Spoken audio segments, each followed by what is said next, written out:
Ok.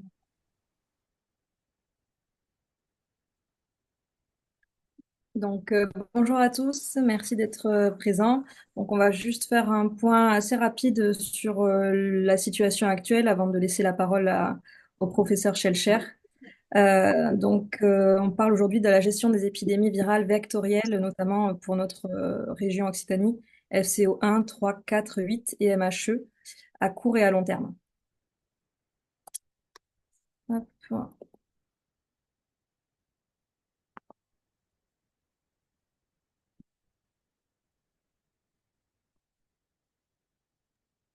Le partage s'est arrêté là même.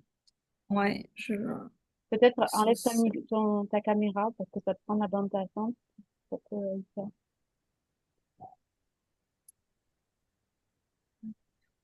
Ouais, ça y est, on le voit.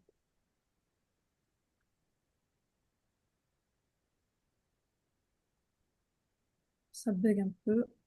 Alors, enlève ta caméra. Ouais,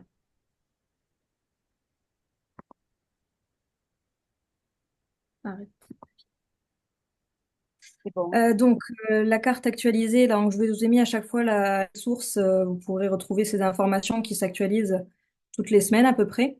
Donc, en fin de semaine, donc là, la carte des KFCO depuis le 1er juin 2025, avec surligné en jaune les cas qui se sont déclarés depuis la semaine dernière. Donc, il y a quand même un début là de regain d'activité d'après ce qui est rapporté par les données issues de la DGL. Donc voici le nombre de foyers BTV3 déclarés depuis le 1er juin, donc plutôt à l'est de la France pour l'instant. Nombre de foyers FCO8, pareil depuis le 1er juin, donc une grosse activité dans le 64 et encore plutôt dans l'est de la France. Un point de situation également en Espagne, puisque on est frontalier avec eux. Donc là, c'est la situation des cas jusqu'en mars 2025. Donc notamment uniquement FCO8 détecté à la frontière avec le 66 notamment, un petit peu de sérotype 4 côté nord de l'Espagne, et le sérotype 3 et 1 notamment qui nous concerne, qui est resté vraiment au sud de Madrid, plutôt centre-sud de l'Espagne. La situation aujourd'hui, notamment depuis juin, donc depuis le début de la saison vectorielle, donc l'AFCO8 donc qui est reparti côté Pays Basque espagnol et depuis très récemment là au 18 juillet, donc il y a quelques jours, le sérotype 3 qui a été détecté encore pas loin du Pays Basque espagnol.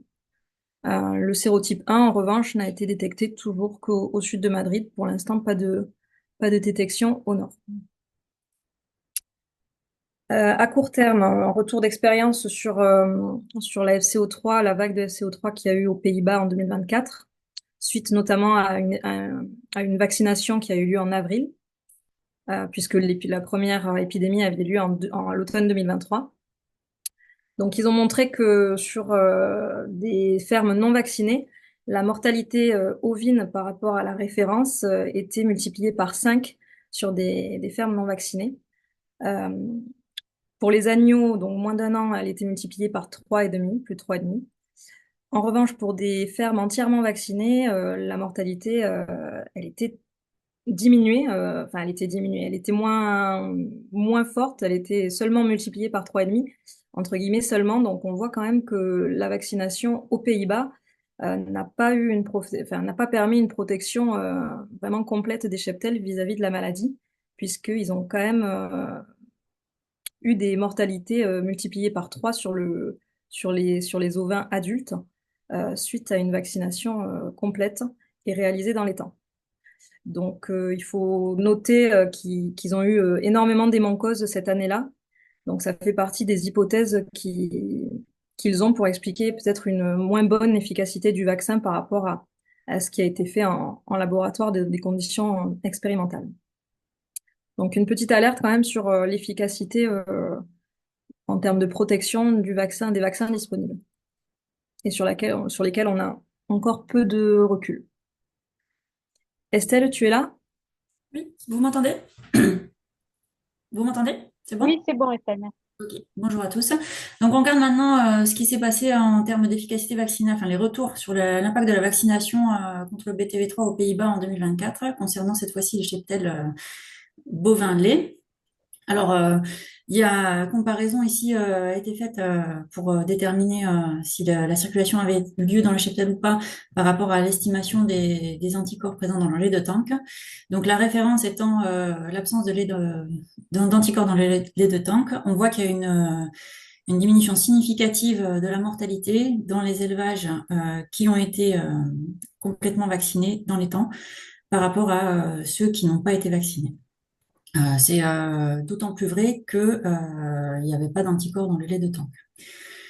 Je ne sais pas si ça a été clair, mais c'est juste pour prouver qu'il y a un impact positif de la vaccination sur la diminution de la mortalité dans les cheptels où elle a été faite en temps et en heure.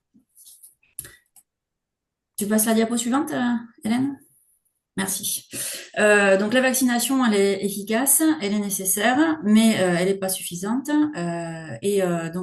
L'hypothèse numéro un aux Pays-Bas, ça a été de dire que s'il y a un parasitisme trop élevé, l'efficacité du vaccin, elle est moindre. Donc ça reste très certainement vrai en France. Pour que ça marche bien, il faut optimiser les défenses immunitaires des animaux avec une bonne alimentation et une bonne prise en charge du parasitisme. Il y a un effet positif aussi du fait de rentrer les animaux en bâtiment du soir au matin et d'autant plus manifeste si on ventile le bâtiment avec une ventilation mécanique. Donc, c'est des recommandations complémentaires à la mise en place de la vaccination. Ce qu'on peut attendre du vaccin, est-ce que ça marchera? Quelle est l'efficacité? Est-ce qu'il y a des effets secondaires? Eh bien, comme d'habitude, il est important de faire remonter les observations terrain et de le faire via le dispositif de pharmacovigilance sur le site de l'ANSES. C'est important et fondamental. Il y a une notice une évaluation des stocks de vaccins actuellement disponibles sur le marché privé qui a été diffusée sur GDS France et pour lequel cette information-là de faire remonter la pharmacovigilance est bien renotifiée. C'est fondamental si on veut savoir objectiver ce qu'on remarque sur le terrain. Donc là, c'était ce qu'on peut attendre du vaccin FCO3. Maintenant, vous savez que dans nos contrées, on a peur de l'arrivée de la FCO1 qui est activement présente en Espagne. En France, on l'a déjà connue et c'est arrivé en 2008. J'ai vu qu'il y avait Jérôme Lafond dans la salle. Si tout à l'heure tu veux prendre la parole et de partager un peu ton expérience sur ce qui s'est passé, si jamais les confrères le demandent. Ah Euh, oui, pas de souci. On avait eu une épidémie de 1 qui était arrivée concomitamment en fait avec les vaccins. Donc en fait, on a eu une épidémie de 1 sur les animaux. On a été concerné par une épidémie de 1 qui s'est développée sur des animaux non vaccinés et qui était dramatique. Donc, du coup, l'idée, c'est d'essayer d'apprendre de ce qui s'est passé avant et d'essayer de faire un cordon sanitaire. Je pense que vous l'avez bien compris. Bloquer l'arrivée du virus en France en vaccinant les animaux sensibles dans les départements limitrophes avec l'Espagne. C'est Est-ce que ça marchera à 100%? On ne sait pas. Est-ce qu'en tout cas ça mérite d'être tenté? Eh bien oui, c'est la décision qui a été prise en tout cas. Et pour que ça marche, il faut que ce soit bien déployé rapidement et de façon la plus massive possible. En Espagne, on sait que ça circule. Après, derrière, l'Espagne est sortie de son programme d'éradication volontaire et donc il n'y a plus de vaccination obligatoire. Il y a une libre circulation des animaux, ce qui nous fait craindre. Après, je ne sais pas si c'est une crainte justifiée ou pas, mais en tout cas, ce qui nous fait craindre une moindre surveillance et une moindre communication sur l'état réel de l'avancée du virus en Espagne. On a un petit peu peur que ça passe comme pour la MHE et que ça remonte plus vite que prévu. Diapo suivante. On voulait aussi partager avec vous ce qu'on a constaté sur le déploiement de la vaccination en Occitanie. Pour l'Occitanie, je pense que tout le monde l'a bien en tête. La FCO8, on l'a depuis 2 ans, on l'a déjà vu passer et on est bien armé par rapport à ça. En tout cas, les gens qui voulaient vacciner l'ont fait. Après, on voulait savoir ce qu'il en était pour la FCO3. On a fait passer un sondage auprès des vétos d'Occitanie. Et en gros, ce qu'il en ressort, c'est que chez les ovins, le message est bien passé. La vaccination a été déployée dans la mesure du possible pour la FCO3 et la FCO8. Et par contre, chez les bovins, on avait noté quand même une plus grande réticence et on a un petit peu peur que le déploiement de la vaccination soit pas suffisant, notamment pour la FCO3. Diapo suivante. C'est la dernière? Non, excuse-moi, mais ça... Ah, voilà, c'est bon. Ah, voilà, merci. Donc on a le thème, c'est la gestion de la FCO à court terme. L'idée, c'est de bien ici le message clé à faire passer. Vous l'avez déjà vu passer par ailleurs, mais on voulait réinsister là-dessus. C'est que quoi qu'il arrive, il est important et fondamental de faire un diagnostic différentiel. On est en zone d'Anzo aussi en Occitanie. C'est une maladie maintenant pour la FCO8 en tout cas que les éleveurs connaissent bien. Le risque, hein, c'est de entre guillemets de s'y habituer et de pas déclencher une visite veto et qu'il n'y ait pas de suspicion qui soit posée, alors que c'est vraiment la base pour savoir un petit peu ce qui se passe, pour savoir quels sont l'impact des maladies sur le terrain et pour pouvoir les prendre en charge rapidement. Eh ben, il faut bien les identifier. Donc le diagnostic différentiel est important, d'autant plus que ça rentre en on va dire, dans le diagnostic différentiel, il faut faire la différence entre la fièvre afteuse, la peste des petits ruminants, la clavelée et d'autres maladies qui impactent potentiellement actuellement enfin, qui peuvent impacter nos cheptels.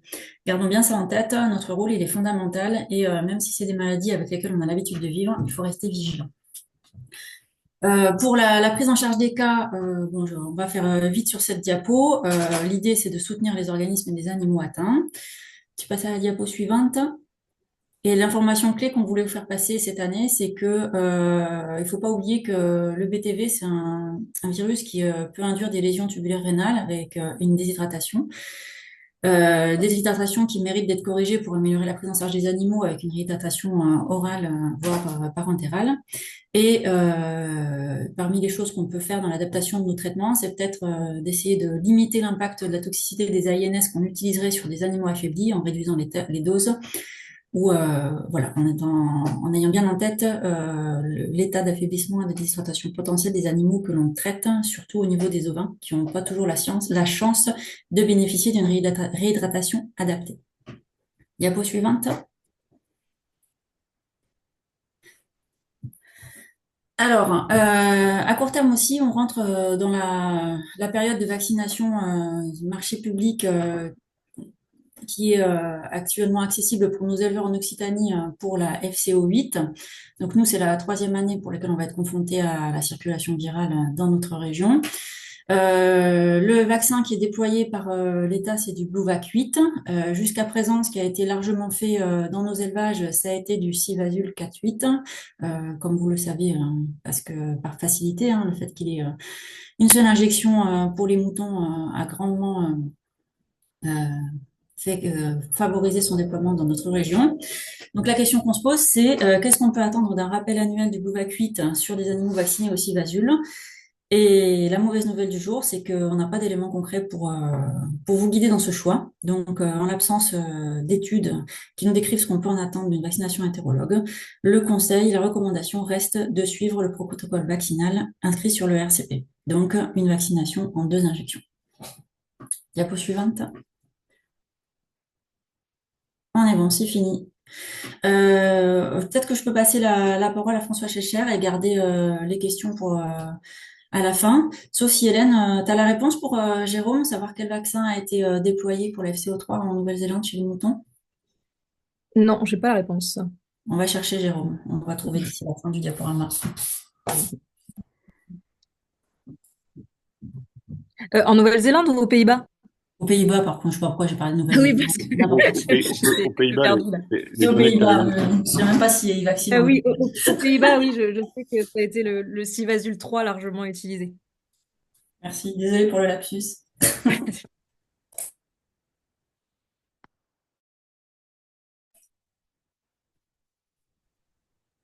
Donc, je laisse la parole au professeur Schecher. Alors, est-ce que vous voyez mon partage d'écran? Oui, c'est bon. Oui, c'est bon? Eh bien, j'y vais. Allez. Merci. Donc, alors, vous posez beaucoup, on se pose beaucoup de questions. Vous posez, nous posons beaucoup de questions sur les choix de vaccination. Faut-il vacciner? Avec quoi? Comment? Quand? Etc. Bon. Alors, il y a des choses qu'on sait, des choses qu'on ne sait pas. Et cet exposé n'a pas pour objectif de vous dire ce qu'il faut faire, mais de donner des éléments permettant de faire des choix qui seront probablement différents selon les situations, selon les éleveurs, selon les clientèles, selon votre propre appréciation. Donc, je pense que, alors, je comprends bien la nécessité, la logique, la cohérence d'avoir une position commune et relativement consensuelle. Je crois qu'on peut y arriver assez aisément, mais nécessairement, il y aura des différences à la fois liées à vos propres sentiments, si je puis dire, vos propres appréciations de la situation et puis aussi à la façon dont vous allez gérer en quelque sorte les éleveurs avec qui vous travaillez. Diapo suivante. Donc, la situation épidémiologique, donc, elle a été largement abordée, j'y reviens pas. Simplement pour rappeler que tous ces virus transmis par des vecteurs insectes, là, en particulier les culicoïdes, eh ben, cheminent par différentes voies. La plupart du temps proviennent du Grand Sud ou du Grand Sud-Est, sauf dans quelques situations où on a assez étonnante d'ailleurs sur le plan d'épidémiologie générale, mais où le démarrage de l'infection se fait dans les pays du Nord, en particulier la Hollande, enfin les Pays-Bas, et avec une dissémination ensuite ben, dans toutes les directions. Diapo suivante. Sachant après que lorsque ces virus sont installés en quelque sorte dans les pays ou dans les zones qui sont concernées, ben, il y a des possibilités non plus d'introduction totalement, complètement nouvelle, mais de modification en fait de ces virus parce que les virologues aiment bien le répéter, mais c'est important quand même. Ben, ce sont des virus qui mutent beaucoup, primo, et deuxio, qui ont un génome segmenté, ce qui favorise les recombinaisons et donc l'apparition de nouveaux virus, en quelque sorte chimères, entre les virus parentaux. Diapo suivante. Alors, très récemment, donc ça, c'est la carte et les couleurs qui correspondent en fait aux infections par les différents sérotypes de BTV. Est assez ancienne puisqu'elle date de début 2024, donc il y a pratiquement un an et demi. Euh, Et j'ai figuré sur cette diapo, donc en quelque sorte initiale, ben, ce qui était apparu là en 2023, 2024, 2025, c'est-à-dire la MHE,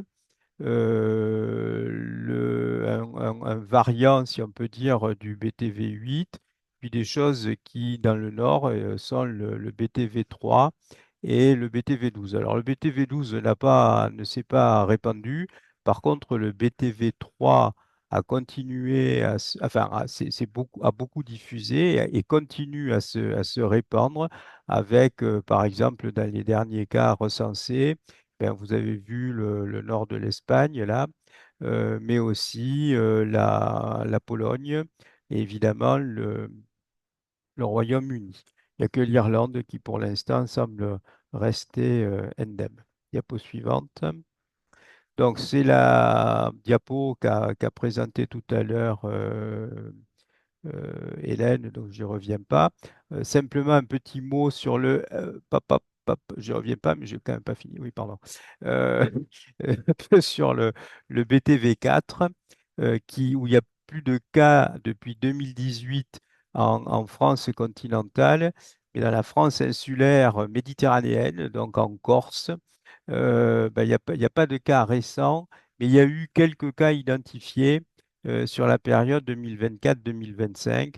donc avec un risque toujours potentiel, en quelque sorte, de dissémination sur le continent.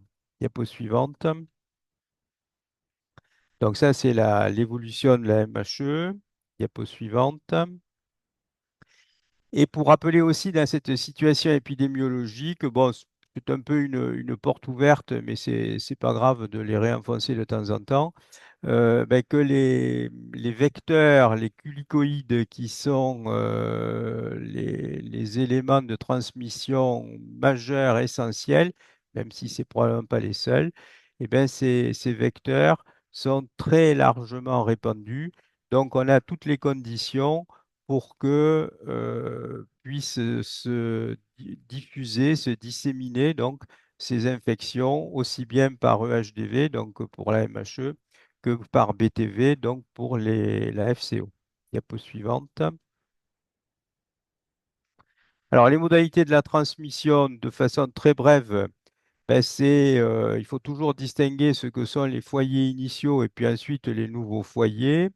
Et dans la dissémination proprement dite, entre un foyer initial et puis les nouveaux foyers, eh bien c'est le déplacement des hôtes, donc moucherons d'un côté, moucherons infectés évidemment, ou ruminants virémiques. Donc il y a les transports, il y a les mouvements d'animaux, mais il y a aussi une transmission aéroportée.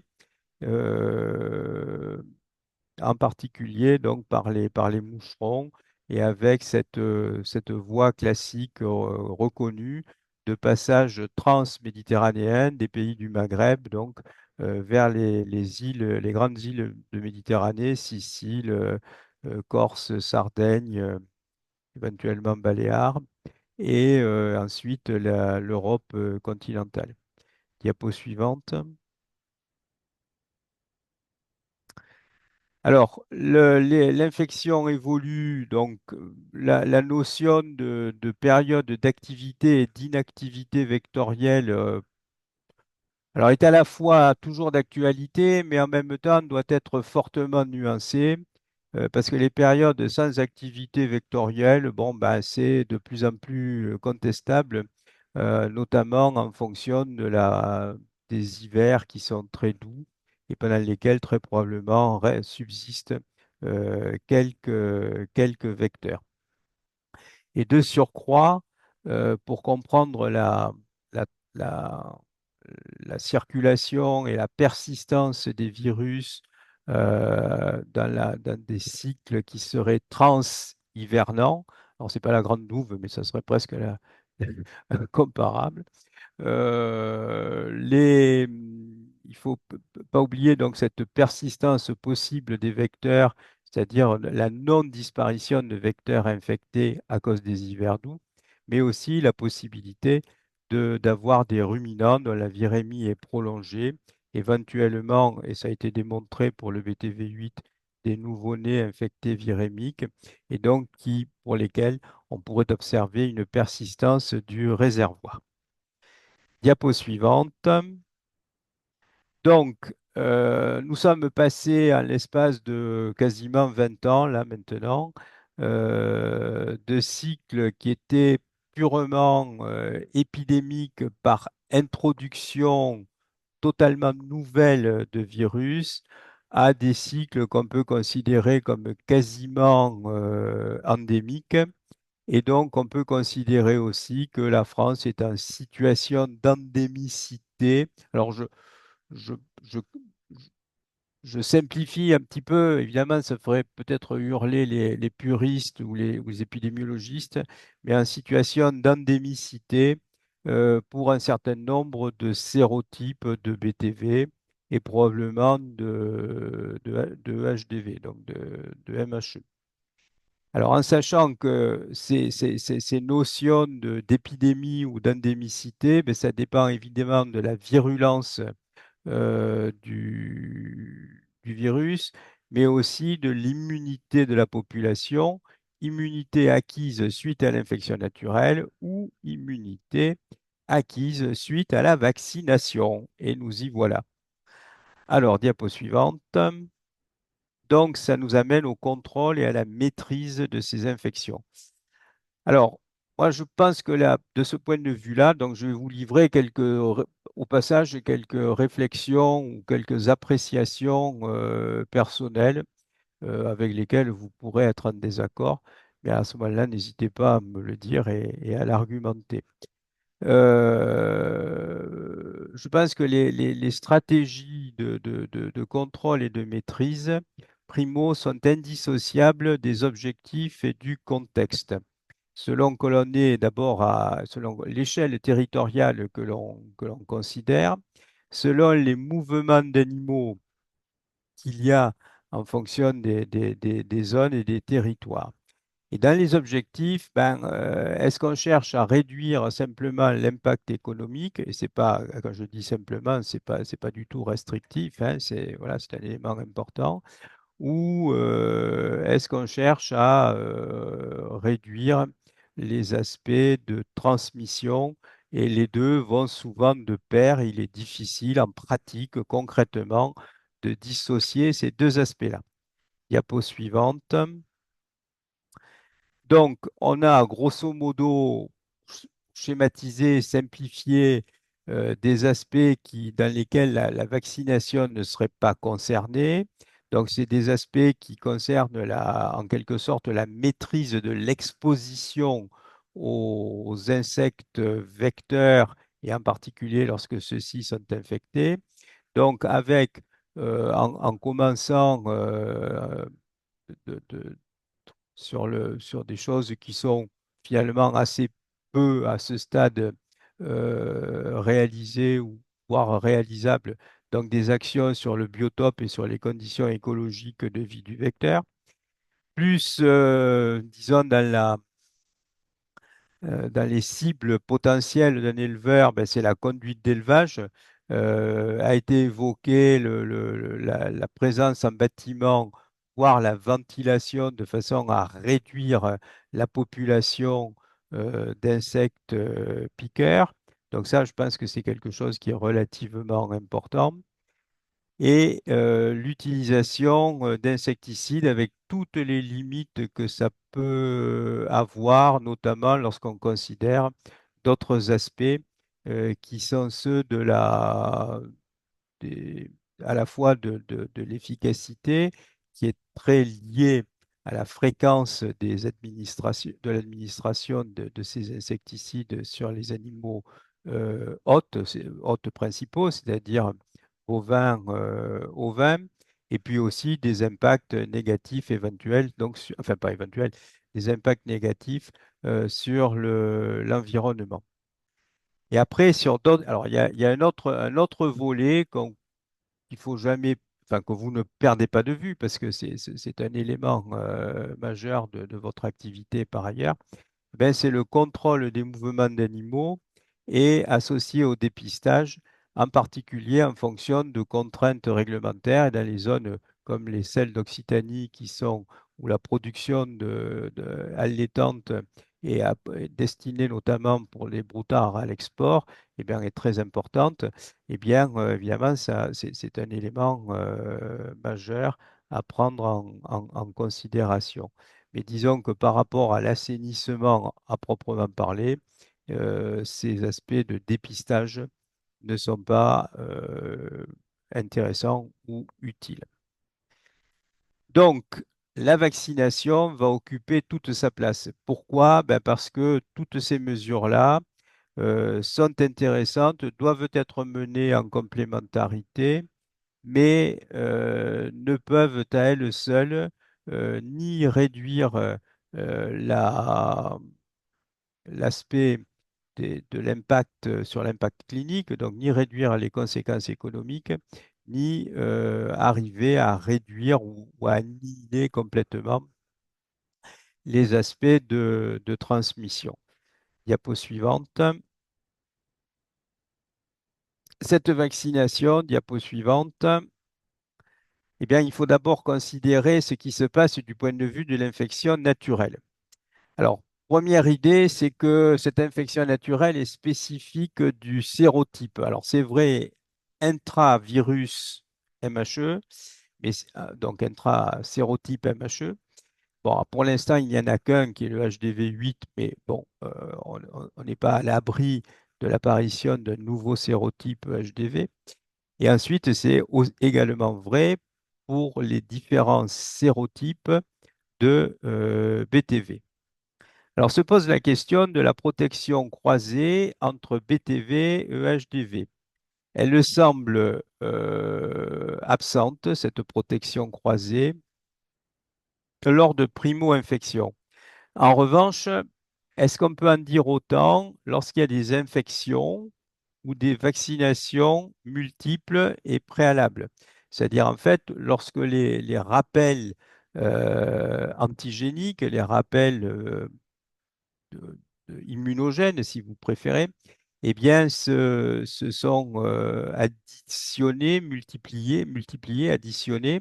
Et donc, à ce moment-là, il est possible qu'apparaisse un certain degré, alors c'est sûrement pas du tout ou rien, mais un certain degré de protection partielle, en tout cas qu'on ne peut pas euh, éliminer d'un revers de main, là, et donc qu'il faut considérer que ça puisse exister, au moins de façon, encore une fois, je le répète, de façon partielle.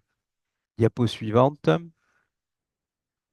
Donc ça, c'est un diagramme qui est, je ne vais pas dire vieux comme le monde, mais enfin, qui est connu sur les protections croisées, partielles ou totales, et sur les absences de protection. Alors, sur les fonds rouges, là, ben, ce sont les sérotypes de BTV qui sont actuellement impliqués, disons, de façon large là, sur le plan national. C'est-à-dire le 3, le 4, le 8, enfin, ou le 3, le 8 si vous préférez, et puis le 4 éventuellement si on considère le risque corse, et le 1 si on considère le risque hispanique. Diapo suivante. Donc ça, c'est une diapo que vous connaissez aussi, je pense, et qui concerne les degrés de protection, enfin les degrés d'identité, disons, entre souches de BTV8, souche ancienne, et puis souche récente. Et vous voyez que la souche récente semble nettement différente en fait de la souche ancienne, ce qui n'exclut pas que sur le plan immunitaire, il y ait une protection croisée qui soit malgré tout large. Diapo suivante. Alors, l'immunité est toujours induite par une infection naturelle, bah, est supportée par différents effecteurs.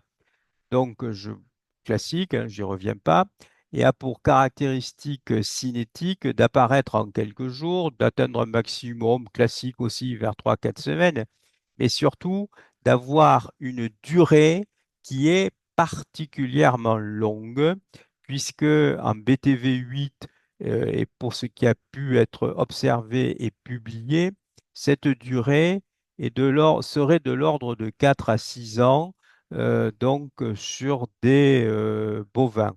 Alors, elle est probablement du même ordre, même si elle peut être légèrement inférieure chez les ovins. Les données ne sont pas connues pour le HDV, mais quand vous voyez 4 à 6 ans, compte tenu du taux de renouvellement de 20%, par exemple en élevage, alors 20%, c'est pour donner un chiffre, hein, ça va de 10 à 25% en allaitant, plutôt 30% en laitier. Mais compte tenu du degré de renouvellement dans les élevages bovins, par exemple, eh bien, on voit que globalement, cette durée de présence, en tout cas d'anticorps neutralisants, est de l'ordre de la vie économique, je dis bien de l'ordre, hein, grosso modo, hein, de la vie économique des animaux. Donc, suite à une infection naturelle, on peut considérer que pour un même sérotype qui réinfecterait les animaux, eh bien, il y aurait protection. Alors, présence anticorps neutralisant, il faut aussi le prendre avec précaution parce qu'au bout d'un certain temps, on peut imaginer que ces anticorps neutralisants enfin, ont chuté, ont un titre relativement bas et donc seraient moins protecteurs. Mais par rapport à un objectif, et c'est là où on rejoint les objectifs poursuivis, c'est-à-dire que si l'objectif poursuivi est une réduction de l'impact clinique, on peut considérer aussi que compte tenu du rappel à l'amnestique, les données, enfin, la protection serait suffisante, en tout cas sur des critères cliniques. Et probablement aussi réduirait très fortement l'impact virémique, donc le risque épidémiologique. Donc, vous voyez, tout ça, c'est par construction, parce qu'évidemment, on n'a pas d'éléments objectifs de preuve démontrés. Diapo suivante. Donc, pour rappeler que par rapport au virus, les anticorps neutralisants sont spécifiques du sérotype et essentiellement dirigés contre une protéine de surface, donc qui est la VP2, alors que les anticorps non neutralisants qui sont détectés essentiellement par les techniques ELISA, eh bien, sont dirigés vers une protéine de plus interne au virus, moins exposée, et donc qui est la protéine VP7. Donc, tout ça, c'est en simplifiant un peu parce qu'il y a des petites nuances par rapport à ça. Diapo suivante. Alors, premier niveau de contraintes concernant la vaccination, ben, c'est les contraintes réglementaires et notamment pour tout ce qui va concerner les mouvements d'animaux et notamment en particulier donc, pour les exports.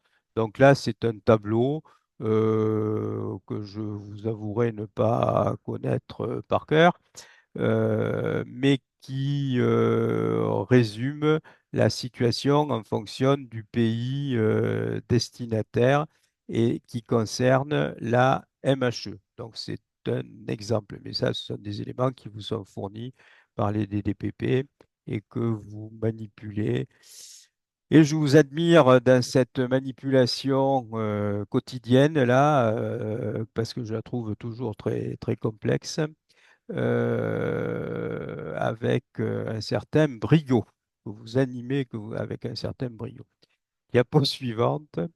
Donc là, deuxième élément, ce sont les contraintes qu'on pourrait qualifier d'économiques. Et là, on s'aperçoit aussi que ces maladies ne sont pas complètement le contrôle n'est pas complètement du ressort des éleveurs en tant que tel, parce qu'il y a une intervention de l'État, bon, qui reste relative, mais qui, dans certains cas, apporte un soutien financier, par exemple, en fournissant les doses vaccinales, donc en association avec des choix hein, de stratégies collectives à l'échelon national. Donc, par exemple, avec le cordon, enfin, ce qu'on appelle le cordon sanitaire, là, concernant la vaccination vis-à-vis du BTV 1 et pour les départements frontaliers avec la chaîne pyrénéenne. Diapo suivante. Alors, on aborde des aspects qui me sont plus familiers, si on veut, hein, qui sont les bases scientifiques. Et dans les bases scientifiques de la vaccination, il faut considérer ce qui concerne l'innocuité et les effets indésirables. Alors, tout d'abord, les données disponibles. Ben, on a les données obtenues dans les essais expérimentaux, mais pour ce qui concerne ce volet-là, les données de pharmacovigilance sont essentielles. Donc, Estelle l'a dit tout à l'heure, mais je ne peux qu'en rajouter hein, sur ce chapitre, sachant que ces données de pharmacovigilance sont essentielles. Pourquoi? Ben, en raison de la surface en quelque sorte couverte et du nombre de doses utilisées. On passe de quelques dizaines sur les essais expérimentaux en station à des dizaines de milliers. Donc, on a 3 logs d'écart, hein, 4 logs d'écart entre les deux niveaux, en gros, d'appréciation. Alors là, sur cet aspect-là, il y a des points de vigilance qui peuvent être aussi des points critiques. Ben, ce sont les périodes physiologiques à risque, notamment pour les femelles. Et pour les femelles, c'est la période de gestation. Et on peut considérer qu'il y a deux périodes majeures de ce point de vue-là. C'est avant que l'implantation de l'embryon ne soit complète. Donc chez les bovins, c'est globalement en 6 semaines. Et chez les brebis, on peut considérer que c'est terminé autour de 35 jours. Et puis les tout derniers jours de gestation. Et pour les mâles, eh ben, c'est les périodes de saillie ou de lutte. Diapo suivante. Alors, il y a beaucoup de rumeurs et beaucoup d'imaginaires qui sont en partie liés à des choses qui sont désormais relativement anciennes et qui remontent à l'utilisation des vaccins atténués avant les années 2008, donc avant 2007-2008, vaccins vivants modifiés, qui effectivement avaient des effets indésirables. Mais actuellement, il n'y a que des vaccins inertes, donc, ça n'exclut pas, évidemment, un certain nombre d'effets indésirables, mais très clairement, ça ne pourra pas être les mêmes, parce qu'on ne peut pas globalement aussi, bon, à part une mauvaise expérience qu'il y a eu pour du BTV3, notamment au départ et dans le nord de l'Europe, mais considérer que le processus ou le procédé d'inactivation n'a pas été efficace. Donc, on peut considérer que ces vaccins sont réellement inertes, morts, et donc, de ce fait, ça exclut un certain nombre d'effets indésirables de transmission, d'effets négatifs sur la spermatogenèse, etc., etc. Diapo suivante. Alors, deuxième élément important, c'est l'activité et l'efficacité. Donc, l'activité, c'est la réponse immunitaire et l'efficacité, c'est la protection au sens d'une exposition à une infection naturelle ou à une infection expérimentale.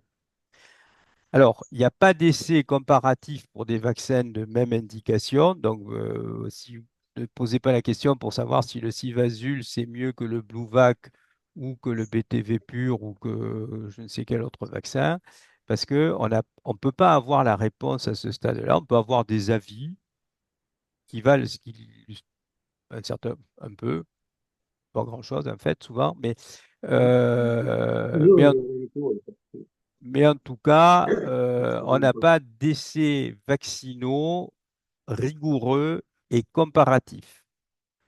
Et on a dans ces essais des observations partielles et souvent limitées à des évaluations d'activité. On en verra quelques exemples tout à l'heure. Diapo suivante. Alors, les critères d'efficacité, c'est la protection clinique, la protection virologique. Bon, vous connaissez, on passe. Diapo suivante. L'évaluation idéale se ferait par exposition à l'infection, mais en fait, euh, c'est le point de départ, si vous voulez, et c'est fait en station, mais de mon point de vue, c'est assez largement insuffisant. Donc, en revanche, on peut aussi, et c'est plus facile, et donc on peut l'adapter à des échelles ou à des échantillons plus importants, évaluer ces critères d'efficacité de façon un peu dégradée en quelque sorte, mais par la mise en évidence des effecteurs immunitaires, donc du dosage, du titrage en anticorps neutralisants, et ça permet en particulier d'évaluer la cinétique immunitaire. Diapo suivante. Donc, ce sont des choses qui ont été faites dans le service, donc dans l'UMR IHAP, donc pour évaluer en fait la réponse, enfin donner des éléments concernant la réponse à l'épisovac, donc le, le vaccin anti-MHE, et puis les associations Episovac, Bluevac, pour voir s'il y avait une interférence entre l'administration concomitante des deux vaccins. Donc ça, c'est le protocole. Diapo suivante, c'est diapo suivante, c'est les résultats. Donc les résultats concernant la séroneutralisation vis-à-vis de la MHE, ben, vous voyez que chez les témoins non vaccinés, ben, ça ne monte pas, tant mieux, et que dans le lot vacciné uniquement Episovac, eh bien, ça monte à des niveaux tout à fait satisfaisants, mais avec malgré tout, et c'est un grand classique, mais ne le perdez jamais de vue, qu'il y a 3 animaux sur les 15 qui ont été vaccinés qui ne répondent pas sur le plan des anticorps neutralisants. Donc, c'est la partie droite de la diapositive. Diapo suivante. Donc, le point de départ, c'était répondre à la question, y a-t-il des interférences et des interactions entre vaccins?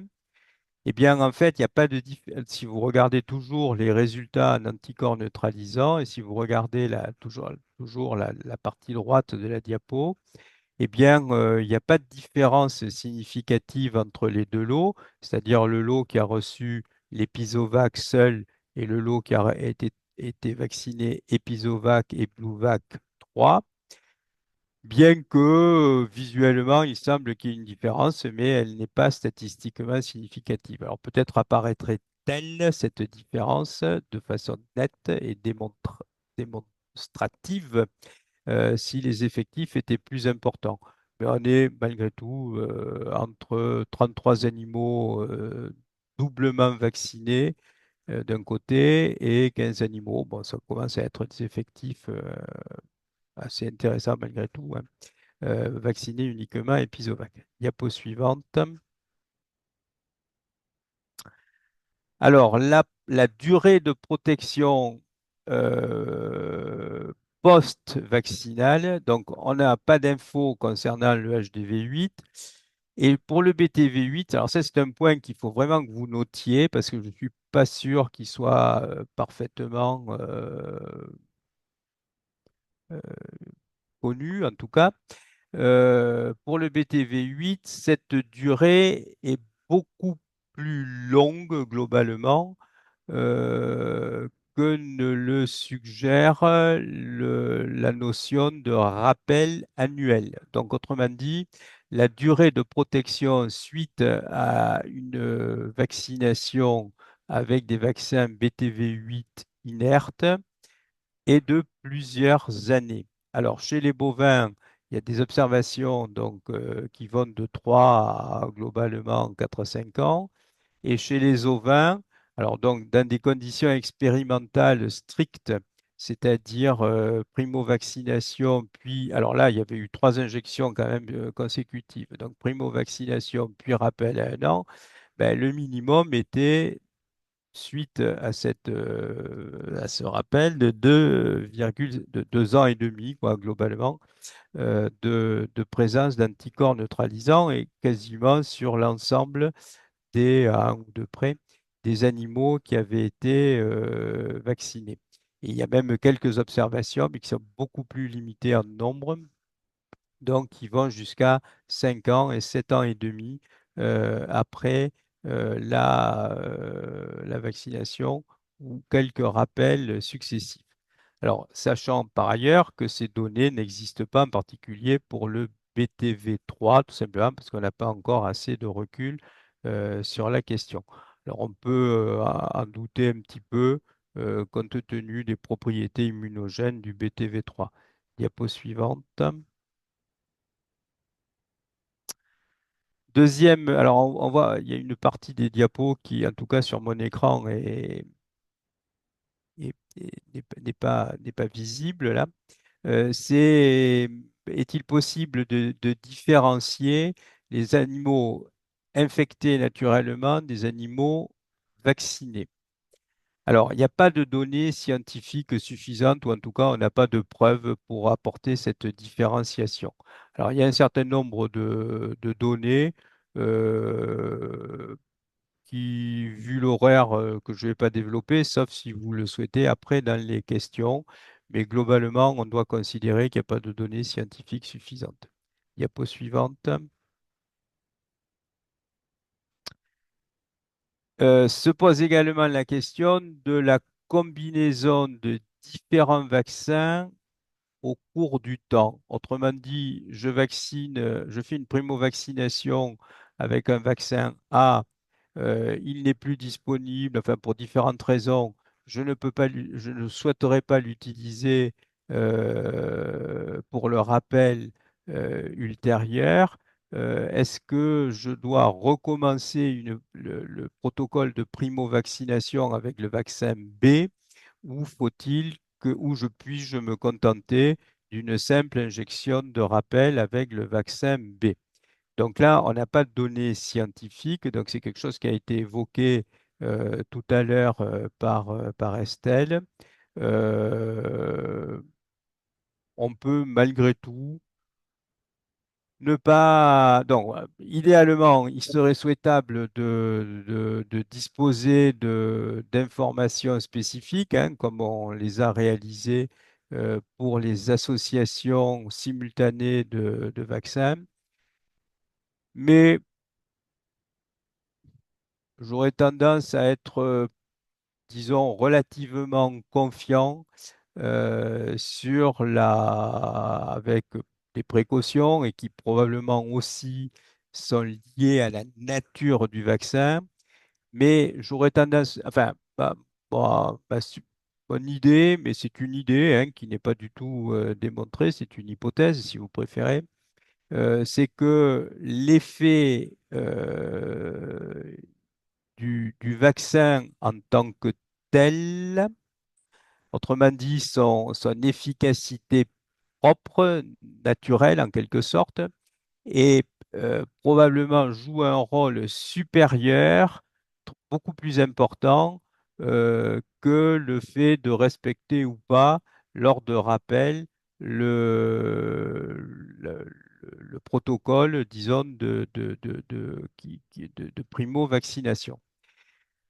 Bon, autrement dit, si vous utilisez, pour être plus concret, si vous utilisez un vaccin pas trop immunogène, enfin, moins immunogène, disons, que d'autres,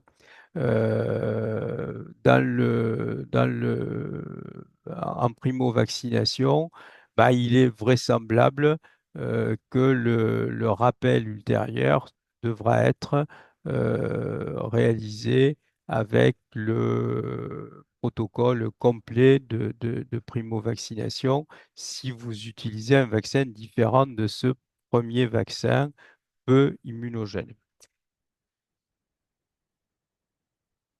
Voilà. Bon, autrement dit, si vous avez utilisé, la question se pose essentiellement peut-être avec le Bouvac et le Civazul, mais il faut être relativement prudent par rapport à ça. Et j'aurais moi tendance à me garder de conclusions trop rapides et trop péremptoires, mais c'est un avis. Voilà. Diapo suivante. Ben, c'est l'ouverture à vos questions.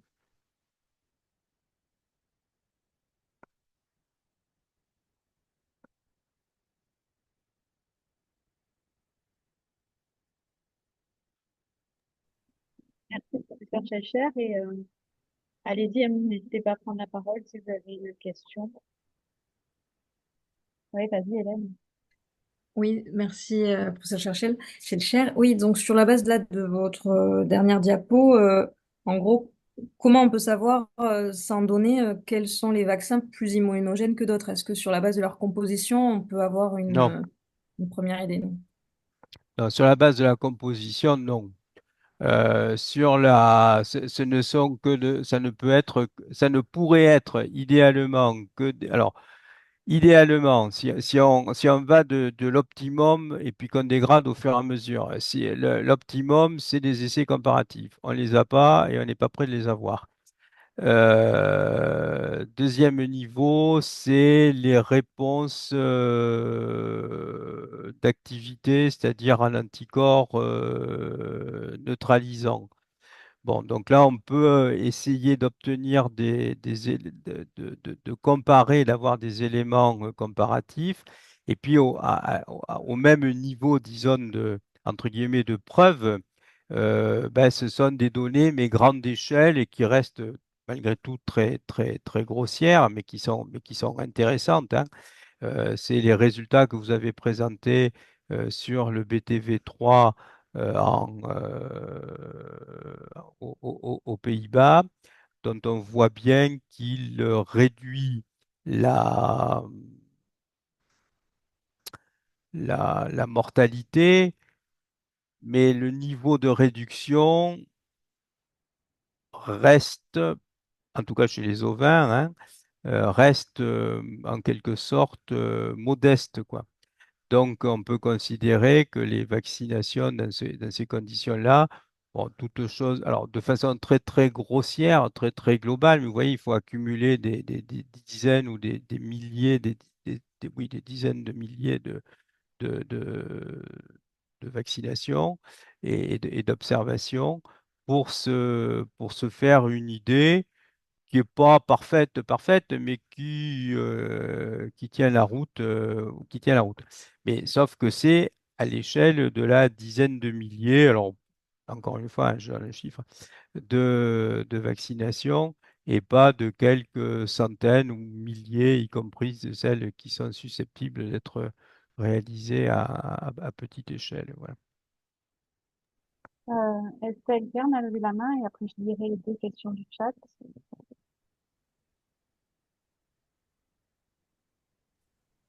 Oui, merci. C'était juste pour relancer la machine.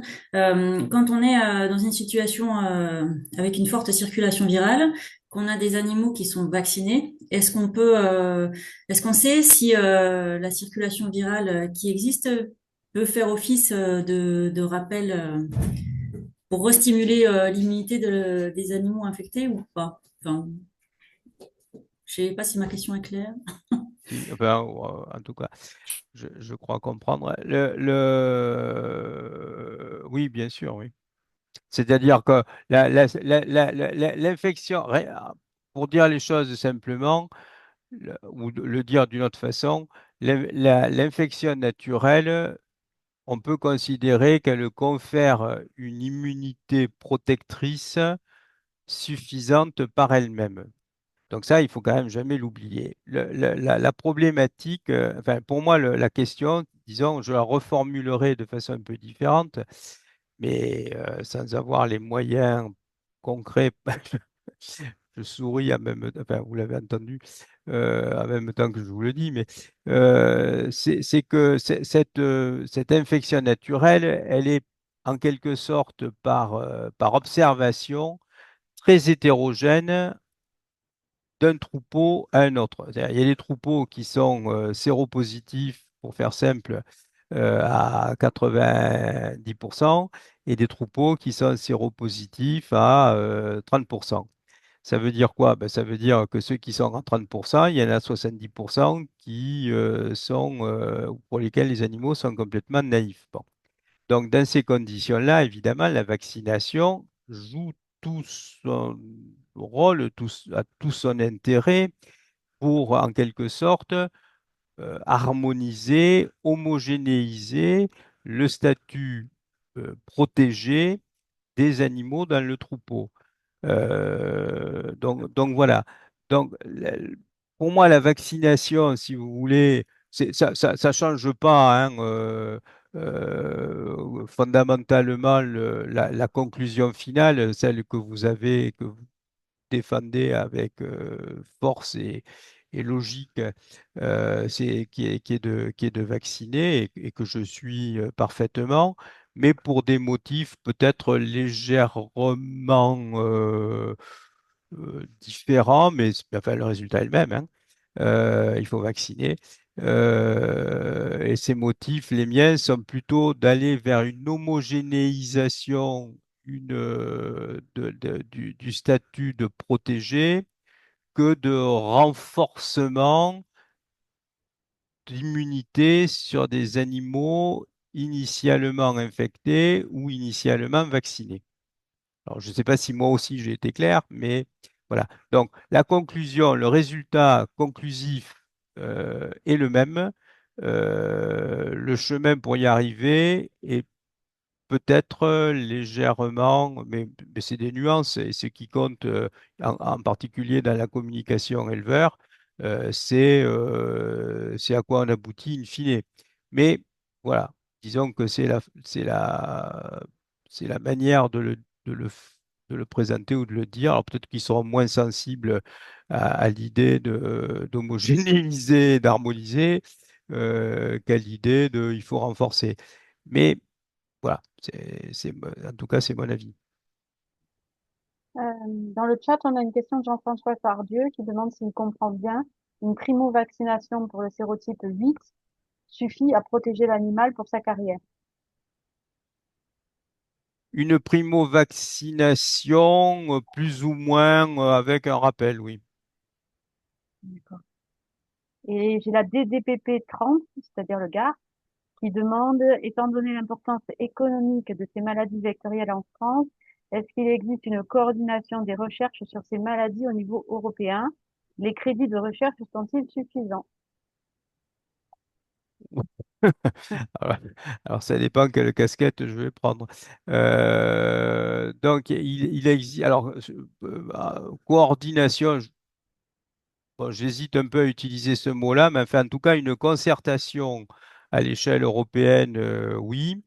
À l'échelle française également, bah, IHAP, donc l'UMR là, à l'école de Toulouse, fait partie et occupe enfin, globalement, le programme de recherche français, alors pas en volume financier, mais en action et en thématique est occupé pour une large partie par ce qu'on fait à Toulouse sur la MHE, hein. Donc, c'est français, MHE et financement DGAL. Et donc, ça existe aussi au niveau européen. Et la collaboration ou la coopération ou la concertation, ben, comme assez souvent, est variable, disons, avec des contributions selon les pays. Et notamment, bah, je prends cet exemple, mais il n'y a aucun effet négatif de ma part, mais du côté MHE, bah, les Espagnols ont- alors qu'ils étaient touchés très initialement très fortement, puisque c'est remonté par l'Espagne, hein, ont été très réticents à communiquer, à participer à ce sujet, quoi, voilà. Ok, bon, très bien. Moi, je vais essayer Une de... autre Ah, question, une autre petite question juste rapidement. Juste, il y a beaucoup d'éleveurs qui, quand on leur parle d'une énième vaccination de notre sérotype, demandent si on risque pas de fragiliser les animaux en les transformant en des passoires. Je reprends leur expression. Alors, je, Oh, je pense ouais. savoir un peu la réponse, mais est-ce qu'on a des éléments voilà, scientifiques pour leur dire non? Enfin, Alors je souffle, c'est pas par rapport à ta question, Hélène, hein, c'est évidemment, hein, mais c'est par rapport à l'argumentation ou enfin enfin c'est même pas une argumentation, c'est par rapport aux réflexions. Bon là globalement on est si j'élargis on est dans le contexte anti-vax, voilà, anti-vax. Donc bon alors la notion, il faut revenir, me semble-t-il, à des choses plus concrètes. Bon, j'aurais tendance, de façon simpliste, à dire, à répondre non à la question. Voilà. C'est, autrement dit, si bon, on les transforme pas en passoires, comme tu dis, comme ils disent, bon, après. Là encore, c'est une question. Bon, la conclusion, c'est non. Voilà. Le moyen d'y arriver, écoutez, c'est pas comme ça qu'il faut formuler la question, quoi. La question, elle est plus à formuler. Alors, encore une fois, je donne mon avis, hein. Il faut la formuler dans le sens, c'est quelle est la meilleure solution sur le plan économique pour votre élevage. Bon. Et dans le cas, enfin, la meilleure solution, la meilleure stratégie, la meilleure option quoi, à prendre.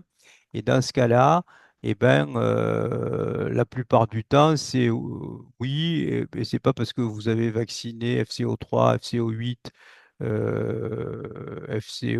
MHE, mettons, que vous allez fragiliser les animaux. Et notamment parce que cette notion de fragilisation, entre guillemets, euh, il vaut mieux, et vous l'avez déjà évoqué, et je pense que c'est important de le faire comparativement, la reporter, la rapporter à des aspects qui tiennent beaucoup plus à la conduite d'élevage et avec les quelques grands piliers hyper archi connus, rabâchés, c'est l'alimentation et éventuellement un peu et le parasitisme. Alors, j'ai rien contre le parasitisme, évidemment, ouais. Mais notamment en ovin. Donc, avant de considérer que la multiplicité des vaccinations pourrait fragiliser ou altérer les réponses des animaux, considérer prioritairement la nécessité d'alimenter et de déparasiter, de maîtriser le parasitisme correctement. Voilà. Mais c'est toujours, moi je pense qu'il faut remettre ces aspects-là, non pas les traiter en tant que seuls, parce que seul on peut trouver des petites choses qui vont faire que, effectivement, bon. Mais c'est surtout ramener en comparaison à d'autres aspects, quoi, voilà. Je ne sais pas si je suis clair là aussi, mais bon. Si, si, merci. Il y avait Et je juste ne sais plus, il y avait une question par rapport à Jean-François Tardieu. J'ai vu apparaître un truc là mais qui a disparu depuis là. c'est Nils Adjens qui demande pour rebondir sur la question de Jean-François Tardieu. Quand vous dites oui, si primo, c'est par rapport à la vaccination pour toute la carrière. Oui, si primo avec rappel, vous voulez dire primo en 2 injections ou avec Non, rappel à 1 an? pour moi, la primo-vaccination, c'est toujours, c'est le protocole, quoi, hein. C'est-à-dire, s'il y a deux injections, c'est 2 injections. S'il y a une injection, c'est une injection. Et ensuite, en gros, dans les vaccinations, si on veut aller vite et être rigoureux sur le vocabulaire, la primo-vaccination, c'est ce qu'on fait au départ. Et ensuite, c'est les rappels au-delà d'un an, quoi. Enfin, un an ou plus, quoi. D'accord? Donc, si la primo-vaccination est en 2 injections, eh ben, c'est 2 injections et un rappel à un an. Et si la primo-vaccination est à une injection, eh ben, et le rappel est toujours à un an, quoi. Enfin, est classiquement considéré à un an. Et dans ce cas-là, si vous voulez, par rapport au RCP, pour dire les choses simplement aussi, le, très clairement, les durées de présence des anticorps neutralisants vont très au-delà de ce qui est conseillé sur les RCP, c'est-à-dire rappel à un an. OK? Ok, merci. Bon, Bon, je vois qu'il n'y a plus sachant de que, questions. juste un mot, mais pour vous, simplement, c'est pas pour rallonger inutilement, mais n'oubliez jamais que toutes ces données concernant les rappels et tout ce machin-là, c'est enfin tout ce machin, c'est par rapport aux conditions dans lesquelles l'AMM, bon, quand il y a une AMM ou la TU, enfin bon, l'AMM, on va dire, a été délivrée. Or, la plupart des pétitionnaires ne font pas d'essai au-delà de un an. Autrement dit, systématiquement, ils préconisent un rappel à un an, même si on peut avoir des durées d'immunité en pratique qui vont bien au-delà de 1 an. Alors, vous connaissez ça s'est en quelque sorte, ça a diffusé sur des vaccins chiens. Alors, je ne sais plus lesquels là, parce que les chiens m'intéressent que modérément, mais où on ne fait pas des rappels systématiquement à 1 an. Vous connaissez, alors je prends des exemples dans tous les azimuts, hein. La fièvre jaune, ben, c'est 10 ans.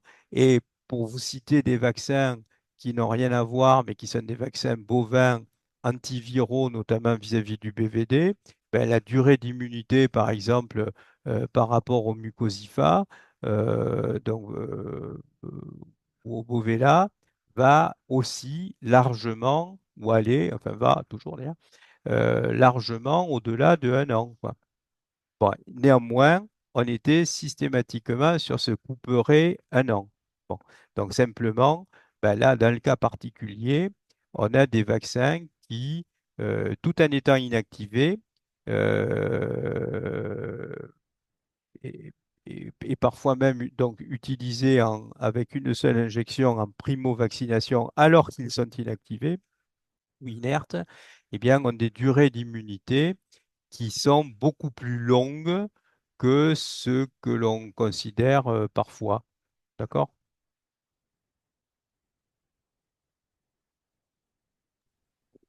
Très bien, merci. Je vois plus de questions dans le chat ni de main levée. Donc, on vous remercie pour votre participation à la présence, professeur Schleicher, ainsi qu'à Estelle Kern et Hélène Baudel. Et puis, j'arrête l'enregistrement et je le transmettrai sur un lien YouTube privé. Merci à vous et Merci. merci à tous. Merci beaucoup.